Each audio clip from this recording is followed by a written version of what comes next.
right, we're live.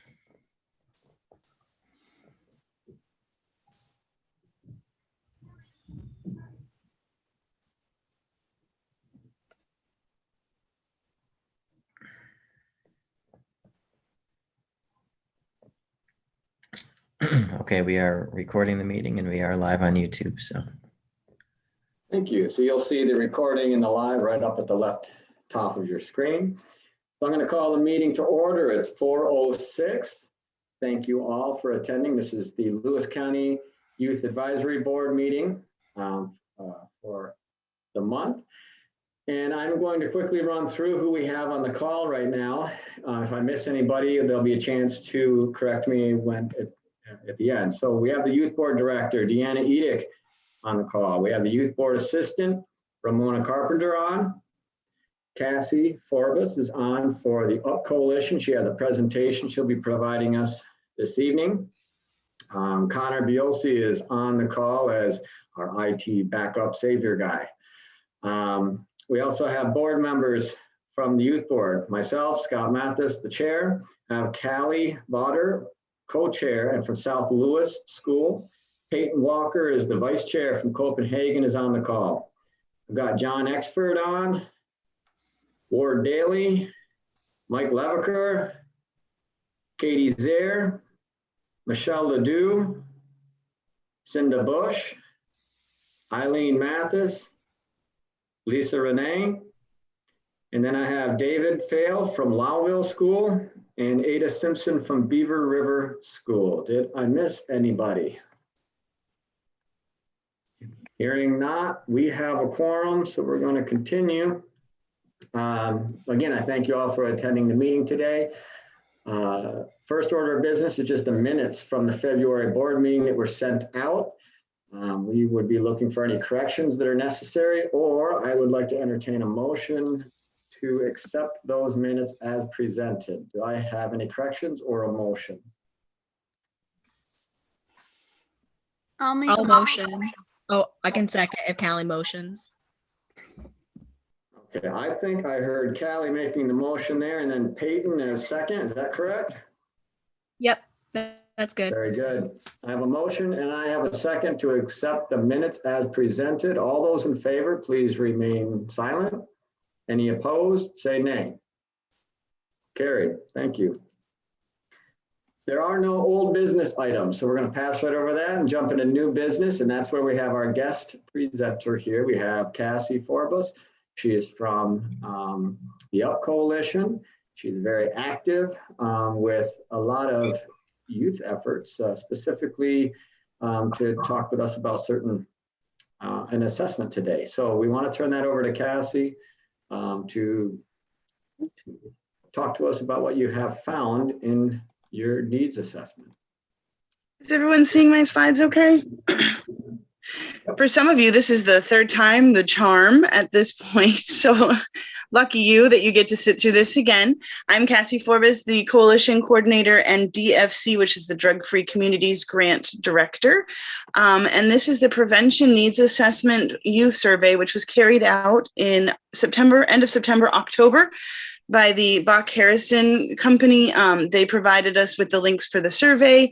It was a completely anonymous survey. 4 out of our 5 schools were able to participate and get this done in a timely manner, which we indeed are thankful for. Some of the students on the call may have taken this as well. It was a long, extensive survey about drug and alcohol use, as well as vaping, tobacco, even including questions on suicide prevention for the first time. So I want to kind of go over with you some of the things that we found out. It was important that we did it this year, specifically because of the pandemic, to see, after kids were coming out of months of quarantine and isolation and remote schooling, and then kind of trying to come back into the school year. 607 students participated in this year. That number is down from previous years, as you'll see in other slides. And all of the answers and things were completely confidential, anonymous, and verified to make sure that, yes, this is the correct information. And kids couldn't answer something one way and then different. So we found that we got very good information, and I want to share that with you today. because without data, you're just another person with an opinion. So one thing that the coalition works hard on and prides ourselves on is not just following, well, everybody's doing it, or, well, you know, all these kids are doing it, so why can't I kind of opinion. We look at it and we say, what's going on and what can we do specifically to change it? So the first thing I want to walk you through, and I shortened this presentation a lot, so I can send you the full slides, as well as all the data if you're a data nerd like myself and want to get right into it. This is for all of Lewis County, the past 30-day use. So remember, this was given in September, October. This is coming off of being out of school since March, as well as having the summertime. We typically do this every 2 years so that we can follow the cohorts up and through the years. And it's important to kind of go over some of this information and how we stack up to the national average as well. So you'll see on the bottom, the national average is from the Monitoring the Future. Anytime the kids responded more than 0, their efforts are responded here. So even if they did it 1 time or 2 times or 27 times, their answers are recorded here. So how often in the past 30 days did you use alcohol? And we specifically say wine, beer, hard liquor in the past 30 days, more than just a few sips. We're very specific. And if you can take a look with me, you'll see that there's no grade for the national average in 6th grade, but we're on par with the 12th graders at 29.1, and nationally it's at 29.3. And these numbers are varying from previous years. What we love right now about this survey is when we gave it in 2008, we can then follow the 6th graders as they become 8th graders, and the 8th graders then are the 10th graders. We can follow that group all the way through to see how and where the changes are happening. What we're kind of concentrating on in the next couple of months and years as the grant progresses, if you'll see that 8th grade and 10th grade, that's a significant jump in how often they were drinking from 2018 to 2020. So if you look at the 8th grade, it went from 8.6. Those 8th graders now in 2020, different group, of course, but are at 14.4. That's a big number and a big change. We're dropping from 2012, so it's great to see some of that change. But you'll see we were on a downward, and now because of COVID, because of other things that are going on, we've seen an increase in some of the areas as well. We asked students, how often in the past 30 days did you smoke cigarettes? The numbers in the 6th grade remain low, which is good to see. And all of this is much better than what we've seen at a national level, but this is just cigarette smoking. This is just tobacco and traditional cigarettes. You'll see in a second the e-cigarette use as well. We do see a little bit of jump in the 10th grade, but some of the messaging about vaping is getting out as well. E-cigarettes are still a concern and continue to be a concern as we've seen the number of vaping stores increase, as we've seen some of the legislation that moved it from 18 to 21. Some of the kids are still having an adjustment issue in the 12th grade that they can't get these like they used to.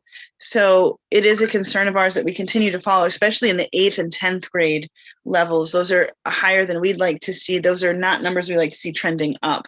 14% of the 10th graders have admitted to smoking an e-cigarette, a vape, or a pen in the past 30 days. I would think that this might be a little higher, and we'll go into that in a few minutes too. Marijuana use, I was pleasantly surprised to see such a drop in the 12th grade. That was a good thing to see. We are concerned as we move into recreational marijuana, how that's going to affect youth and how that's going to affect these numbers in the future. And it was a bit of a jump in the 8th and 10th grade. So we know we have some work to do in that 8th and 10th grade area. Prescription drug use, this has only been tracked for the past 2 times that we've done the survey. So the numbers you see are up in the 6th and 8th grade, down in the 10th, and remain almost at the same level in the 12th grade use of prescription drugs that are not prescribed to them. And there could be some questions as well as if they understood what prescription drugs are, or are they thinking about like taking somebody's amoxicillin or something like, like that too. So we have questions on that. So this sample size is very much down from previous years. We can't thank the schools enough for even getting this out. A lot of the schools had to do theirs on remote learning days. So there was a concern for us that maybe it was harder for youth to be as open and honest as they usually are if there's a parent behind them or if someone's checking up on their work. Some of the students, we typically like to go and visit the schools for this and let them know that no one's collecting this data, no one sees this. So we did get some concerns from some of the students when they talked to us later. They're like, well, we thought maybe they could track our data, which none of that is true. It's all confidential and completely just anonymous. In the past years, you'll see the ones that did participate. The prescription drug use data is new in that format. There is individual information for all sorts of things, even energy drinks and how those can affect you. Sedatives, heroin, ecstasy, it goes into specifics. So if you're like I am and want a full copy, I will happily provide that to Mona afterwards, and she can disseminate it to the group if you want to go dig through the data in a more direct level, or if it'll help you in any grant reasonings. The good news here, I think, to keep in mind is that we looked at all those negatives and some of the students might be like, oh gosh, we're so terrible. Flip that number around. Overall, 83% of youth in a pandemic, dealing with remote learning, having all these extra stresses that they probably never had before, and hopefully will never have again in their lifetime, 83% of them chose not to drink and didn't drink during that past 30-day use. So that's a really good number to look at. Sometimes we hyper focus on the bad and we tend to think that everybody's doing it, but the vast majority of our youth aren't turning to alcohol. So it's just a good thing to keep in mind. Then there were the questions of accessibility. So I skipped a lot on here about like how youth are interacting with their parents and peers and themselves, but it still gives you a good idea of what's going on in our area. These were our big questions too, is when they answered the question, yes, I drank, they were then directed to answer questions on, well, where and how often. So these questions are specifically regarding that. Where do they obtained it? 162 students answered that question. And where they drank it, 164 students answered that question. It's kind of important to keep those statistics and numbers in your mind. These are all over the place, but what we're getting the most data from is that they got 39.5% of students got it at home with parent permission, and 40% got it at a party. They could be that their parents are throwing that party too, as you'll see in the next slide. And as well, we saw an increase in how they were getting it as well from family member or relative, not a parent. So a lot of college-age students were home and not going to college and remote learning at school. So they might have had some siblings that were in the house that were of age or close to age and could have gotten it as well.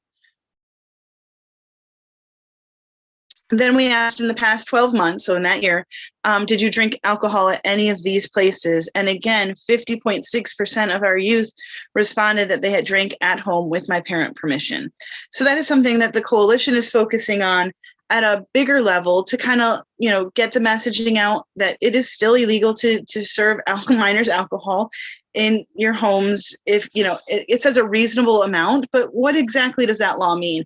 Or what happens if you serve other students that aren't yours in a house? And what can be done about that at a hunting camp, at other places like that, to draw their attention that there are still repercussions for serving at, for instance, a graduation party and things like that.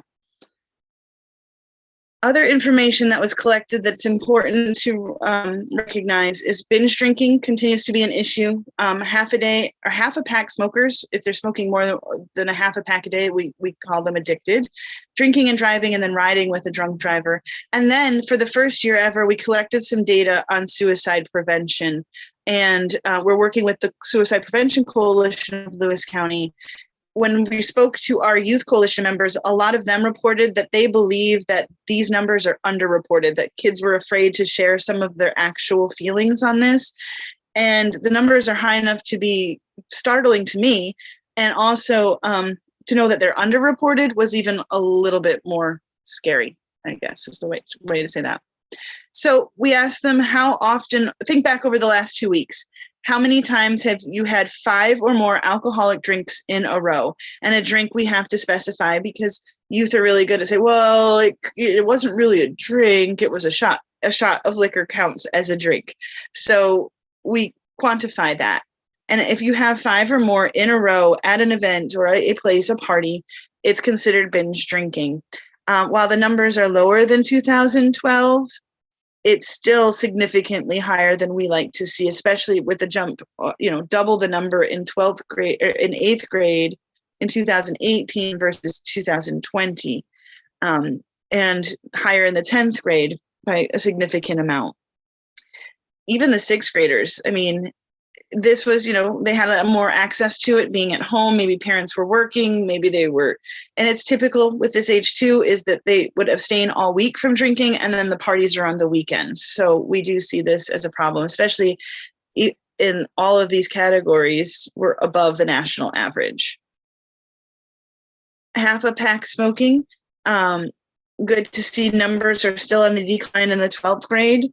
8th grade and 6th grade are keeping it under, but this doesn't include vaping as well. So that is a whole other issue in question. Drinking and driving was down quite a bit. I always laugh because in my mind, I'm like, well, how are 6th graders driving? But this includes just ATVs and snowmobiles and other vehicles of that sort. So golf carts even, so they can drive those. So there's an increase there as well. And in other areas, it's down. So the message about drinking and driving has been getting through. They see the cars, or there's messaging on sad groups and things like that. But sometimes riding in a car doesn't translate the same to them.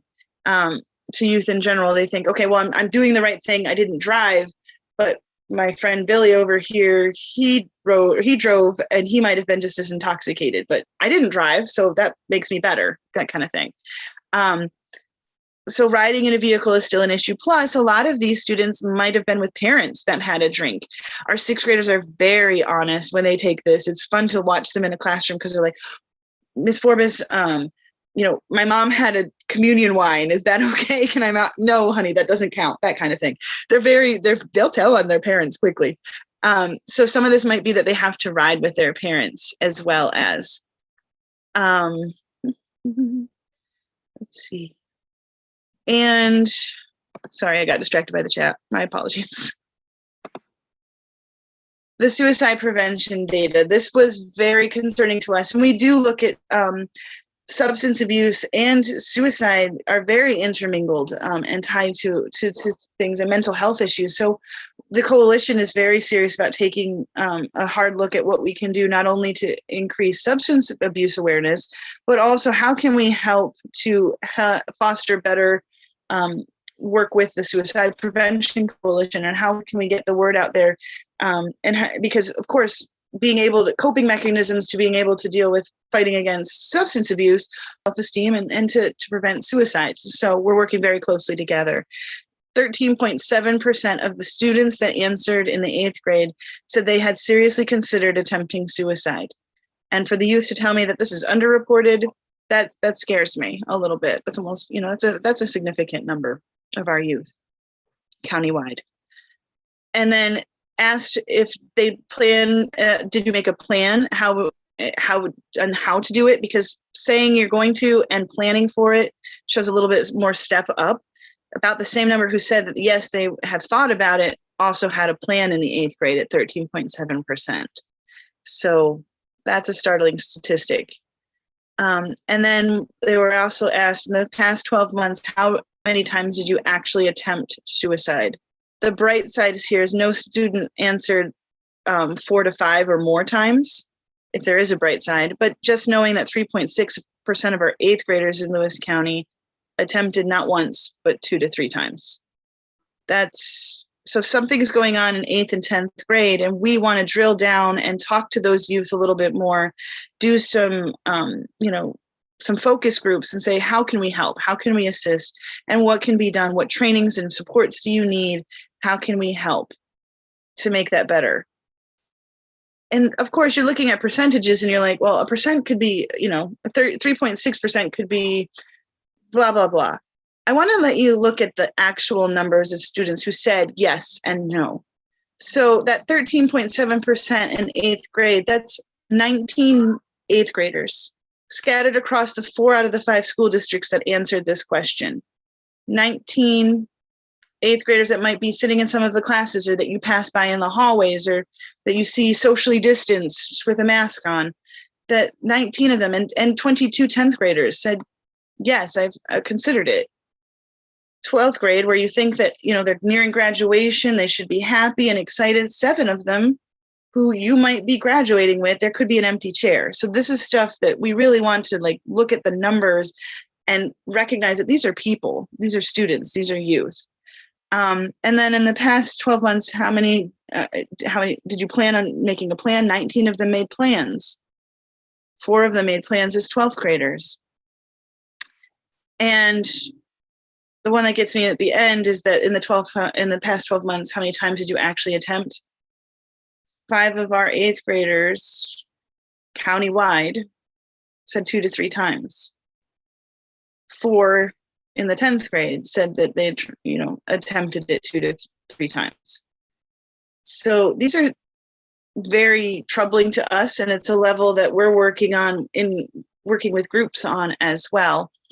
Some of the things that we've got going on, we have a youth coalition. We meet monthly and they plan events. They also are really good at attending the full coalition meetings and talking about the things that they see. We are currently planning a trip to the Humane Society. That will be at the end of this month. We are doing a flyer in partnership with them. So we get to take pictures of their cute dogs and cats and bunnies even. And we're going to put funny messaging. If you've seen the dog shaming kind of funny notes that say, oh, my dog ate this, we're going to have ones that say, this dog chewed homework, not tobacco. Little funny things like that, so that we can find these pets a home, as well as get out some really cool messaging. And the kids are going to make all of those messages. We're also working with a group on Fridays from 4:30 to 5:30. Those, we're starting small due to COVID restrictions, but 5 are meeting in person. And then a Zoom link as well has been established. This is called the Photo Story or the Photo Voice Project. Youth will be learning how to use a camera, editing, all sorts of fun stuff like that. And then they're going to be sent out to take pictures of things that maybe they're exposed to. Some of the messaging, some of the the vaping advertisings, the beer advertisings they might see, as well as pictures about good things that they're seeing in their community, things that support them. And we'll blow them up and take wonderful pictures. We'll frame them and we'll present those to any of the community members and agency heads and people who want to participate and take a look from a youth's perspective. What are they seeing? Because the biggest phrase that we take about this is nothing about us without us. And youth are leading all of these charges. And this is stuff they're interested in. And it's great. I can, hold a fluffy merry-go-round tra-la-la party for everybody and say, oh, yes, we're doing something for prevention. But if it's not affecting the youth and it's not reaching them, then it's for nothing. I think that's the end of my presentation. I skipped a lot of stuff. If you've seen this before, I missed a whole bunch, but I'll be happy to share that with you all as well. Are there any questions? I have a couple that I'll kind of start here, and then we'll see who else wants to add on. You mentioned that the sample size of completed surveys was down this year, which kind of is understandable. It's a little harder to reach people and whatnot. But that's still a pretty good sample size. When you talk 607 people, that's still a good sample size. So I believe that, it really still adds a lot of validity to the data that you have, because with that size of a sample, you're still not talking a big margin of error that, and it's still quite meaningful data. Yes.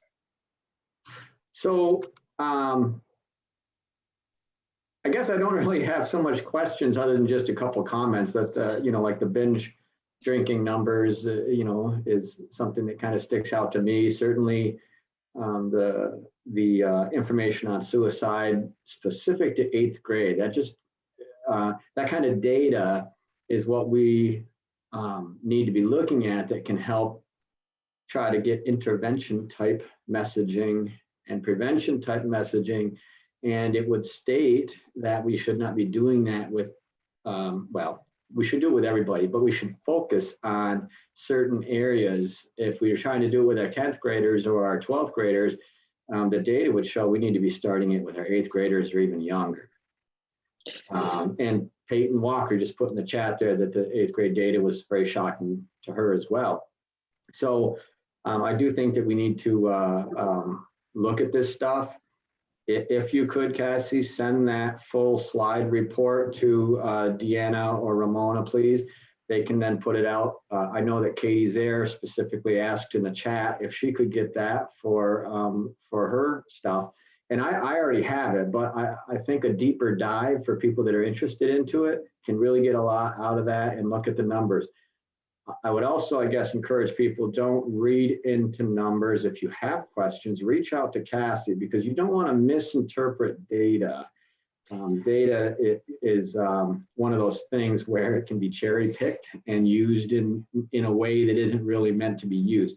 So I guess that's my spiel to put with that, Cassie. Anything to back that up with? No, that was perfectly well said. We did have that specific issue where someone misread it and then it got reported out in the newspaper. And we're like, no, that's not what the data says.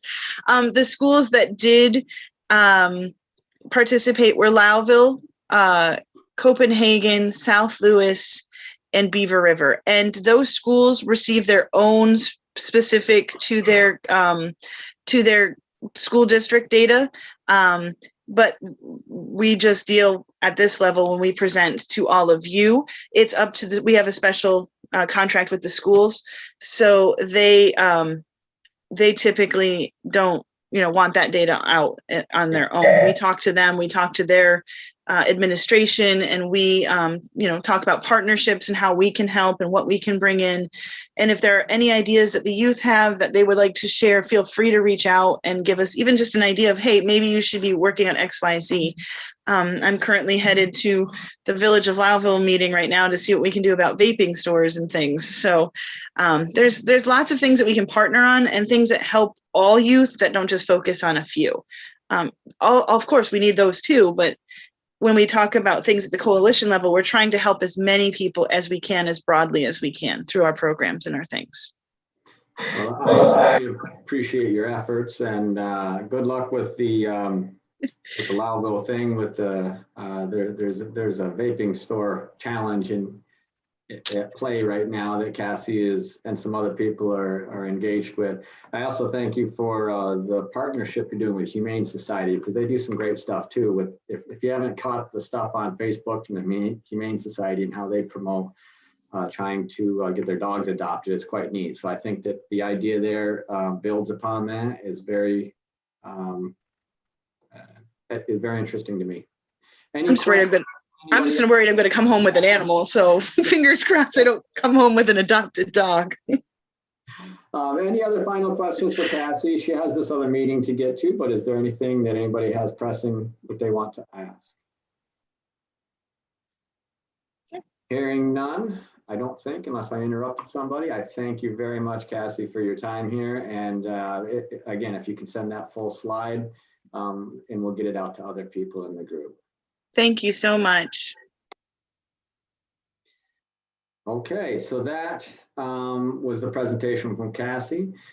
Ramona, if you can just have in your attendance that Brian Finn joined us about 4:10. So I want to make sure that he gets put onto our attendance roster as well, because he's on now. All right, so we just got a presentation on data. Data, now this was specific to alcoholism and well, alcohol drinking, smoking, vaping, and some suicide data in there. This kind of data, when we get it or when we observe it, is important. It's numeric data. Then there's anecdotal data, which is things we hear or things that we witness. Those things should have a play in how we fund our efforts within our community, okay? Like this thing with the suicide attempts considered, planned, and whatnot in 8th grade. That's the kind of thing that we should latch on to and pay attention to.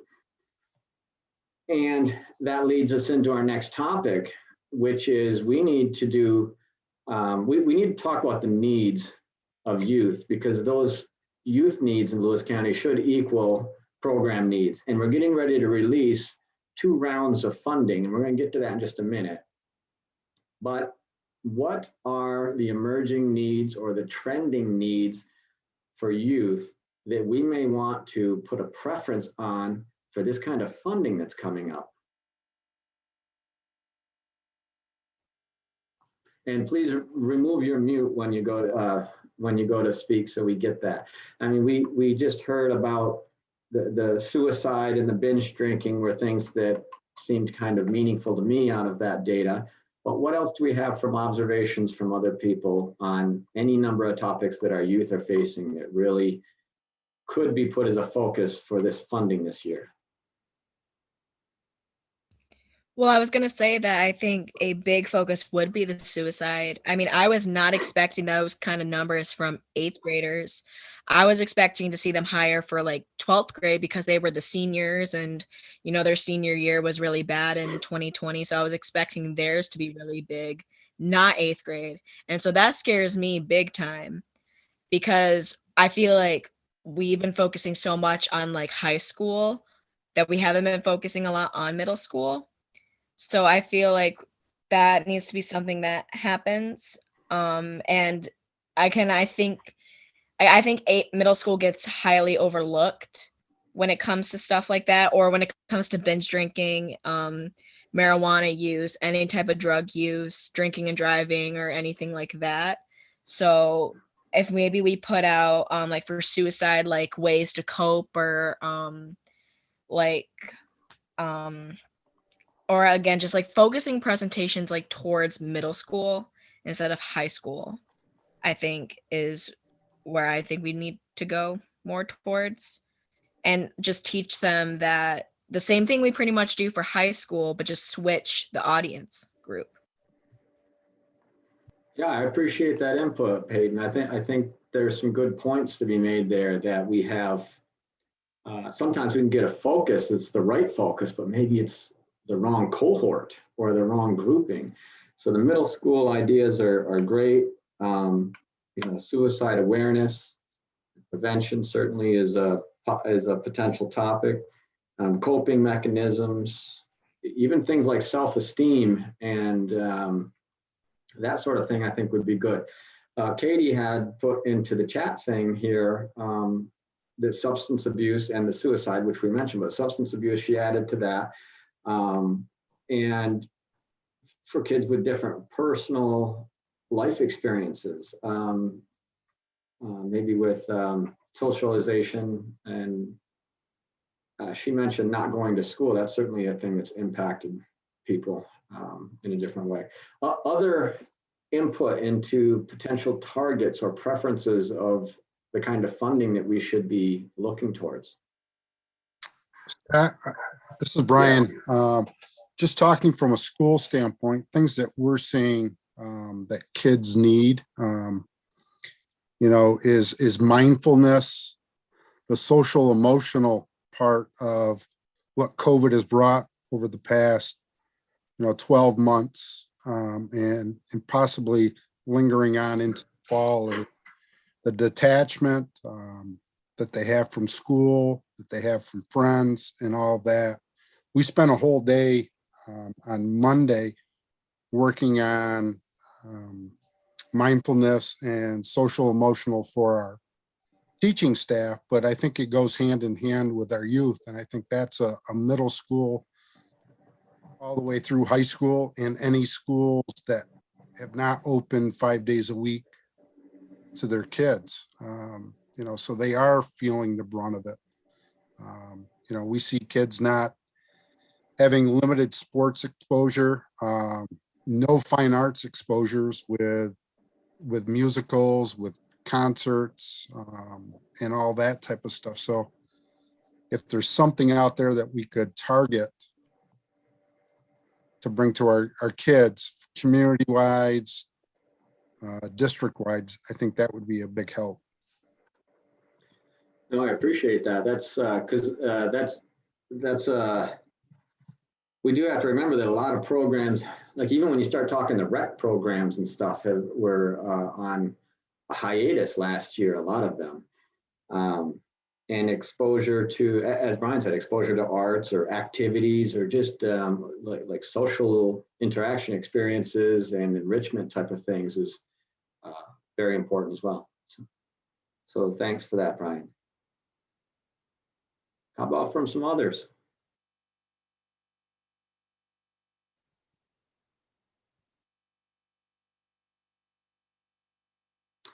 Deanna, is there any additional direction or input that we want as far as the youth needs before we kind of move to the RFP discussion?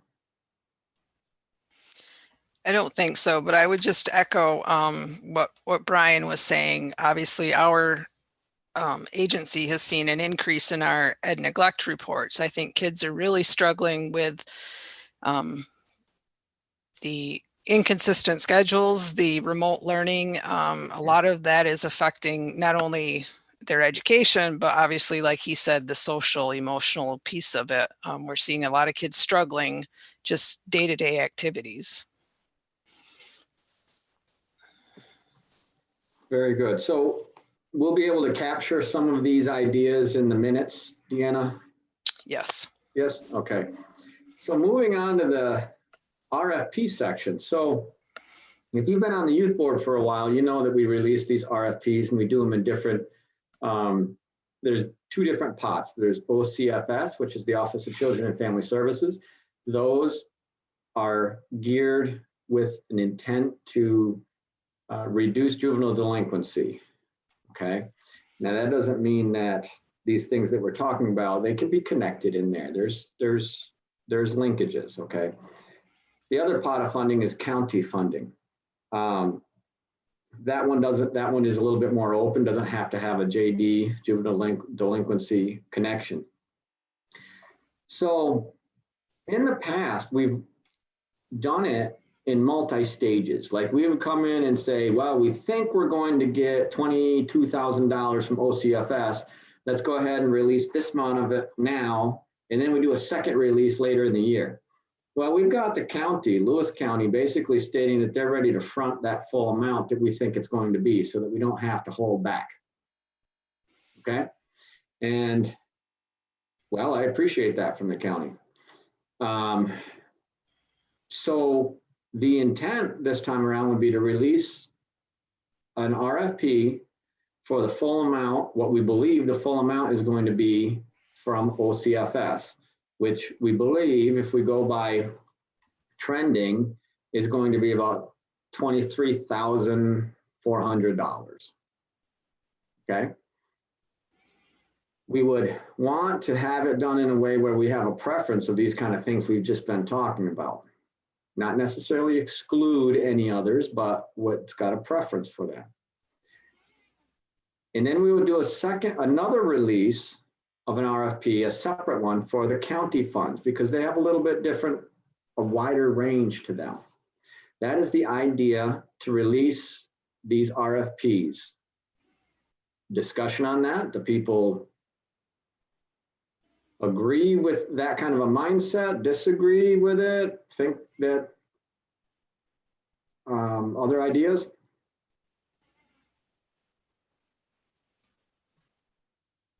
Not hearing any, that kind of leads me to think we have a consensus that it's okay to do it that way, yes? Okay, good. So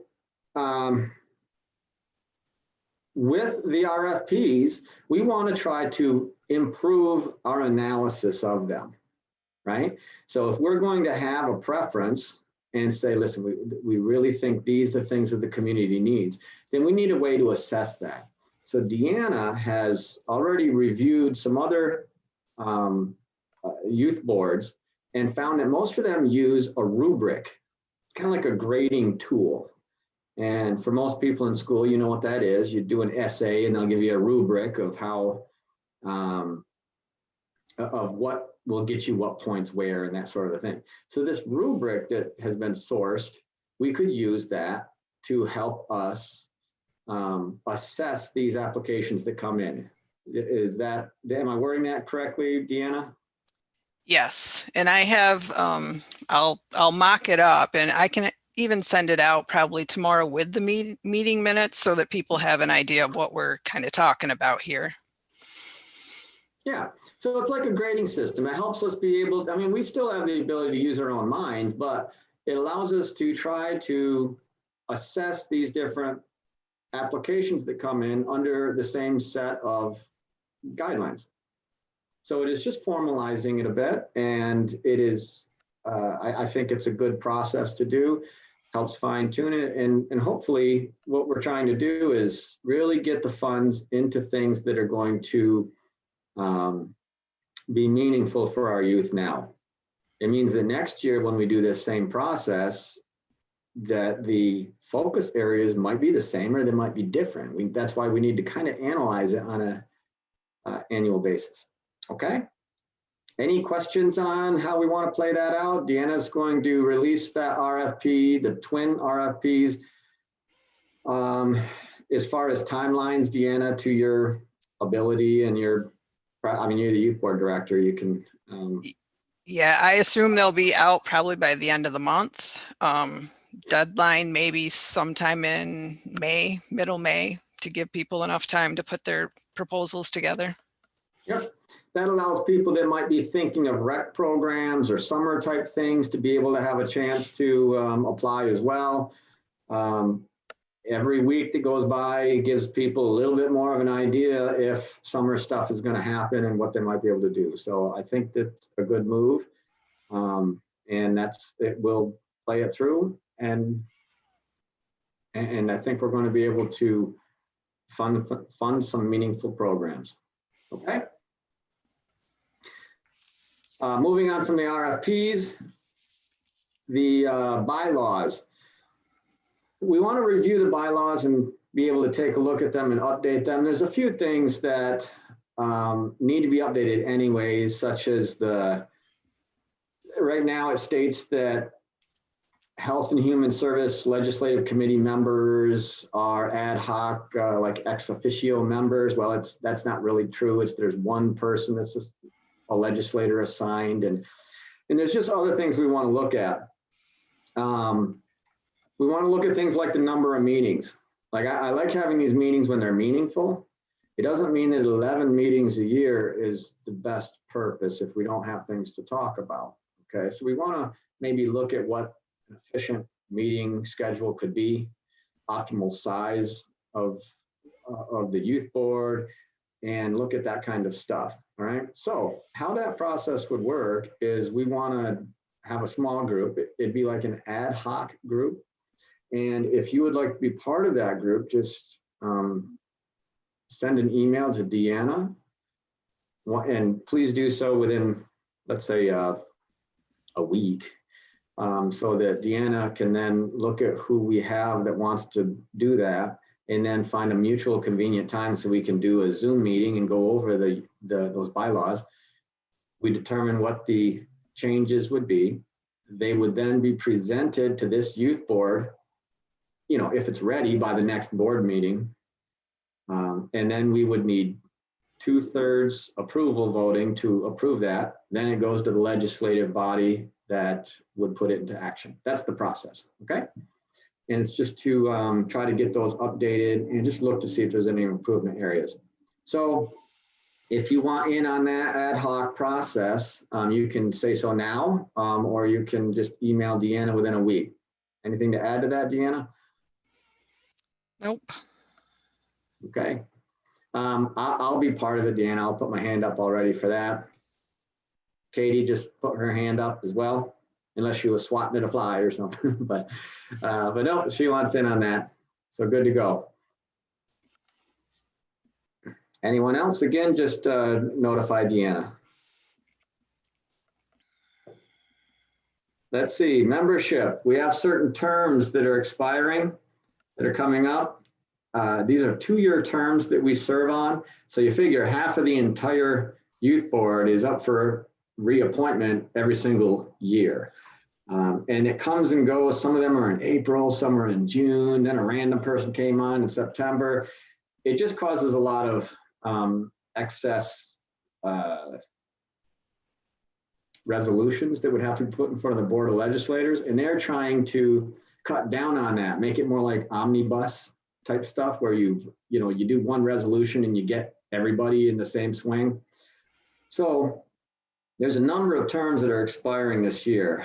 7 or so are expiring, and we need to look at those, find out who has interest to stay on. We need to look at, we have to look at attendance as well, because it's part of the process of being on this board. There are going to be some positions that haven't been attending that we'll be reaching out to. It's not to be cruel or anything, but we need to, we're going to have to remove some people, or they can, I suppose they can debate it and arm wrestle with Deanna over the issue. But ultimately what we're trying to find is just an efficient youth board membership that attends regularly. And because if we miss too many meetings, there's no way for us to actually stay up to speed with what's going on.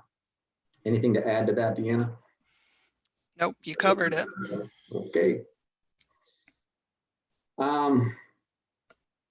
We're coming up towards the close of the meeting and coming up on an hour of it. Are there any things that would like to be brought up by anybody on the call right now, just for the good of the order?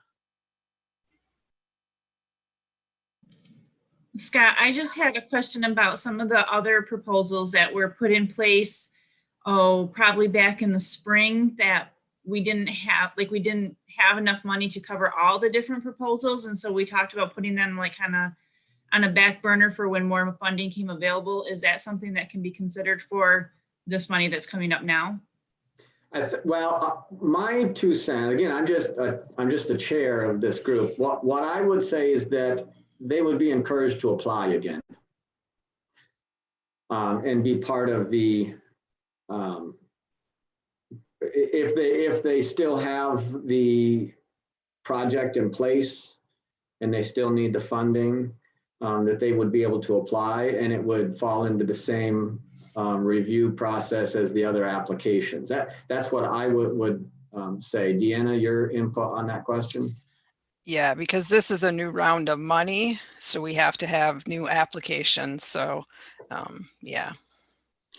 If it was like money that came in this year that extra, and we didn't want to do another RFP, well, we're in a new year, but if it was still 2020, like we did when we had some extra funds, and then we reached out to Mountain View and we did some extra funding with them.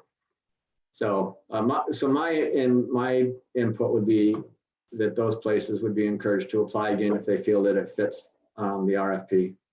Because there was a number of places that we did not fund last year. There was a recreational tennis ball initiative that was not funded. There was the Resolution Center was trying to move into the Lewis County schools. That's one. I can't remember exactly what that project was off the top of my head, but that's one we didn't fund. I believe that we didn't fund Mountain View on one, and there was something else as well that we didn't fund. There was a number of them that we weren't able to fund because we didn't have enough to go around. So I was just gonna say the football jerseys from, I think it was for Pop Warner. Pop Warner, that's right, David. Thank you for that. Thank you, Lisa, for bringing that up. I think one other thing I want to mention is that the places that we fund this time around, we want to have them provide more transparency of the impact of what they're doing. So after we fund this next round, we want to make sure that we're inviting somebody from these places to come in and be able to present what they are doing, like a mid-year update on their activities and how it's matching what the funding was meant for, and just making it be a little bit more transparent, and helps us with the assessment process to ensure that the funds are being spent the way they need to be. Any other thing to bring up for the good of the order from anyone on the call today?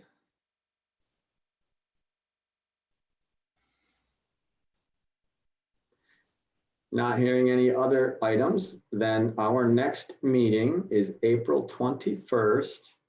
It'll be Zoom format, just like this. It will be at 4 o'clock, the normal time.